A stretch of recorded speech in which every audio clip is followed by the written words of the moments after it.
brother, in desperation. He said, I know, I feel you.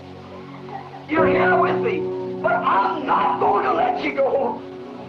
Somebody sees a fire, the first little sensation, they get up, jump up, down, and say, I got it, I got it, I got it. Oh, no. No.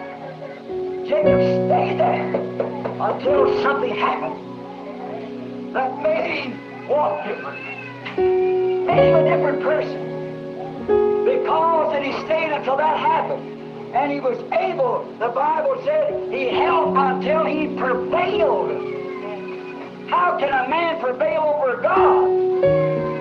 But you can do it. You can do it. A man can prevail over God.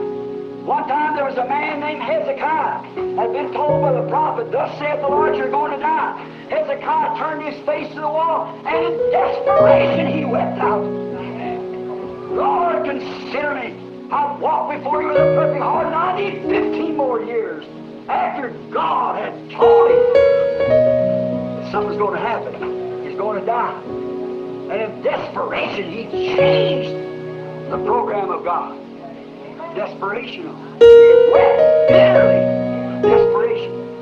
Jacob stayed there until the blessing came and changed his name from a deceiver to a prince with God.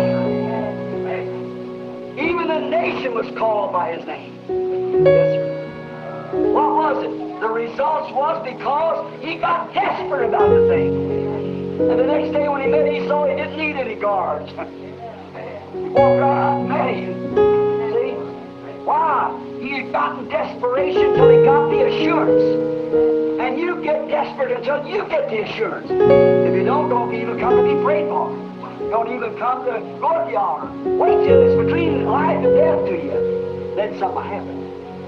Certainly, desperation. Ruth got desperate one time when she stabbed Naomi. Would she have to go back to her people, to all that she loved and all that she worshipped, her gods and her people? Or would she cleave to Naomi? What must she do? And she got in desperation and she cried out, where you go, I'll go. Where you live, I'll live. Where you die, I'll die. Where you're buried, I'll be buried. And your God shall be my God. There you are. Desperate. God blessed her. Gave her a son. Obed begot Jess. Jess begot just come Jesus. Because desperation. Like the little harlot Rahab, she was desperate. She knew that death lay before her. She was under judgment. And she got desperate, said, I'll hide you, spot. I'll do anything. Only swear to your God and my house will stand. There you are. He said, oh, if you take this token, it will. Eliezer got desperate when a responsibility was placed upon him to hunt a bride for Isaac. Eliezer of Damascus was a great man. He was favored by Abraham, and he was trusted by Abraham to go out and hunt a bride, a right type of a bride for his son Isaac, so that would bring forth Christ. Now, Eliezer, being a spiritual man, knowed what it meant. The right kind of a woman had to be that man's wife. How would he choose it? In the hour of his desperation, when he arrived at the city, he prayed and said, Lord God, that's the thing. When you get desperate, go to pray. Lord God, let the first maid that comes forth and waters the camel and gives me a drink be that. He prayed in the hour of his desperation. Rebecca, the beautiful maid, came, watered the camel. Then he said, don't delay me in my way. She had to come to a time of decision whether she would go. She was a type of the bride. Would she go and marry a man who she's never even seen? Now that's a great thing. Never even seen him. Yet you'd only heard by his servant. That's a type of the bride. You've never seen Christ, but you hear by his servants what he is. You sell out everything, leave your homes, everything else it takes to go to find him. Now notice, she made the decision. The time of the bride left her denominational home. See, to go. Jonah, thrown overboard in the time of a storm, in the bottom of the sea, in the belly of the whale. All hopes of survival was gone. But it happened to come on his mind. The Solomon, in dedicating the temple, said, Lord, if the people be in trouble anywhere, and they'll turn towards this temple and pray that here. And turning over in the belly of the whale, managed to get somewhere to his knees, I imagine, with the bottom of the whale all over him. There he prayed in desperation. And that desperate, just a few breaths of oxygen is all he had in the whale's belly.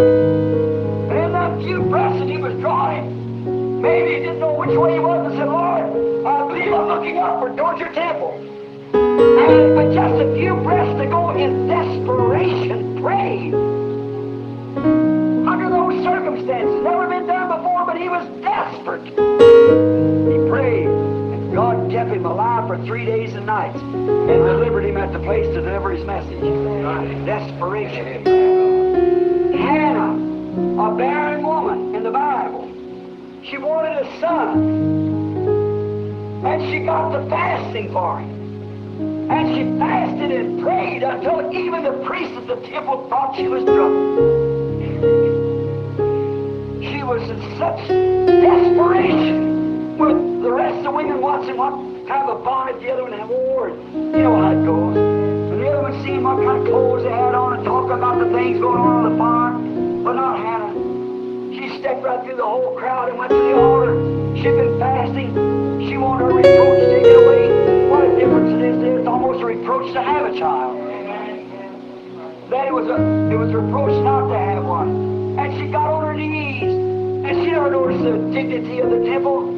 She never noticed the dignified priest as he walked out.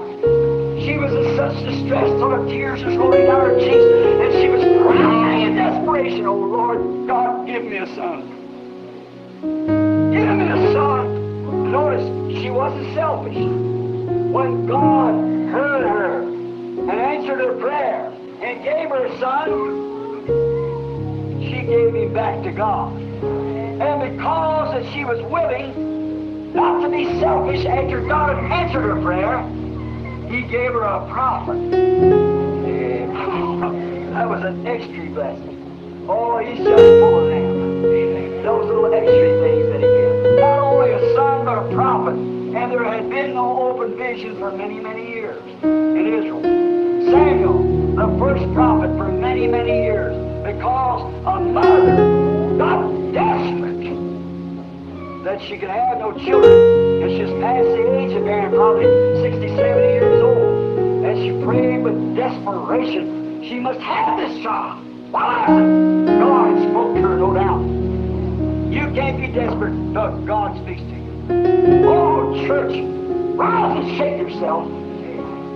Face your conscience. Wake yourself up. In this hour, we must be desperate or perish. There's coming forth something from the Lord. Notice thus saith the Lord. There's coming forth something, and we better get desperate. It's between life and death. It'll pass through us and we won't see it. Because that she wasn't selfish, she was given a prophet. The Shunammite woman had a little boy that the prophet had spoke the word of the Lord over her, though she was old and her husband old. They had no children, but she was kind to this prophet. And she knew that he was a man of God. She perceived that he was honorable, a real man. He come into the house, her husband not there, and whatever more. He was a holy man. They could see that he was an honorable person. She'd watched him do signs and wonders. She'd heard him tell things that happened. He was an honorable, holy man. She said to her husband, I perceive that this man that stopped with us is a holy man. The lady of the house, she knew that he was a holy man. And she built a little house out there for him so he wouldn't be embarrassed. He could come by when he wanted to and so forth. She put a little bed out there and a jug of water and so forth so he could wash himself and have something to drink. And she'd probably send a maid out or somebody to buffer with some food to feed him and come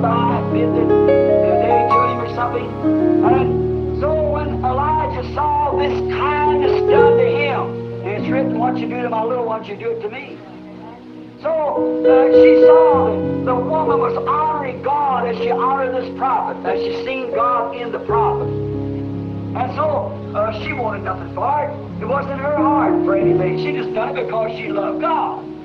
She didn't do it for any blessing. She just done it. Now Elijah said, go ask her, shall I speak to the king for her? I'm a personal friend. Or the chief captain, I know him real well. There's some favor, something I could do for her. I want to give her something for a while. She's been to me. She's fed me. She's let me sleep in the beds, and she's been real nice to us. Now, what can I do? She said, no, I just roll among my people. We're well off. We have a living, and that's all. We don't need nothing.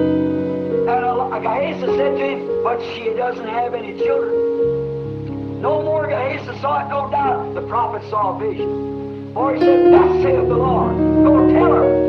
In the appropriate time and proper time, a year from now, she'll embrace a son. And the son was born. When he's about 12 years old, how that old couple must have loved this little boy, their only child. And one day he was out cutting wheat with his daddy. Must have been about the middle of the day. He had a sunstroke, I suppose, because he began to holler in my head. He got sicker and sicker. His daddy had to take him from the field. And it's such an emergency there that he sent a servant to send him in. The mother held him on her lap until noontime, and he died. Notice, her only child that had been given to her by the Lord, to the prayer and the promise of a prophet, and thus saith the Lord. She knew there was something wrong somewhere. It just wouldn't work. How would God give her that son and let her love come to that baby? Yet she never asked for it. She was too old to have it. The hand of God had to pronounce it. A man spoke at the prophet, and there this baby in this condition had died, her only son. So she said to the servant, saddle me a mule, and you ride, and don't you stop. If anybody tries to stop you, don't you say a word. And you go straight to Mount Carmel. Up there in a cave somewhere, pull back. There's a servant of the Most High God. The one who told me, thus saith the Lord, I have the baby. I want to know why God did this. So I said, go straight forward and don't check that mule. Let him run. This is hard as everything's in him. Let him run till you get there. Desperation. Elijah the prophet raised up, looked and said, here comes that Shunammite. And there's something wrong with her. God's kept it from me. I don't know what's wrong. Said, go meet her. Let's hurry. There's something wrong. Desperation set in on the prophet. Desperation on the woman. See, they were coming together. One wanting to know what the word of the Lord was, the other didn't know what the word of the Lord was. There you are. One wanted to know it, the other didn't know it. The woman wanted to know it, and the prophet didn't know it. Said, God's kept it from me. I don't know what to tell her when she gets here. So she's almost there then. He raised up his hand and he said, it's all well with thee. All well with thy husband. It's all well with the child. Now the woman had reached the end of her desperation. She said, all is well. Glory. All is well. Her desperation is over. She found the servant of the Lord. If he hadn't been there, she'd still been in desperation. But you see, he was there. She said, all is well. Elijah thought, well, what's going on now? So she ran up and fell down at his feet. That was really uncommon. So Gehazi just lifted her up. Said, let her alone. Don't do that. Elijah said to his servant, don't do that, let her alone. There's something wrong. God keeps it from you. Then she revealed to him that the baby was dead. Now the prophet didn't know what to do. He said, Gehazi, take this staff that I've walked on. He knew that whatever he touched was blessed. Because it wasn't him, it was God in him. He knew who he was. He knew that he was a prophet. So he picks up this staff and said, Gehazi, you take this and you go and lay it upon the child. And if anybody speaks to you, you get desperate. Don't you sleep nobody and let go. Just keep going on. Don't speak to nobody. Put it up on the child. But the woman, that didn't end her desperation. That didn't satisfy what she come for. She said, as the Lord God lives, I'm not going to leave you until you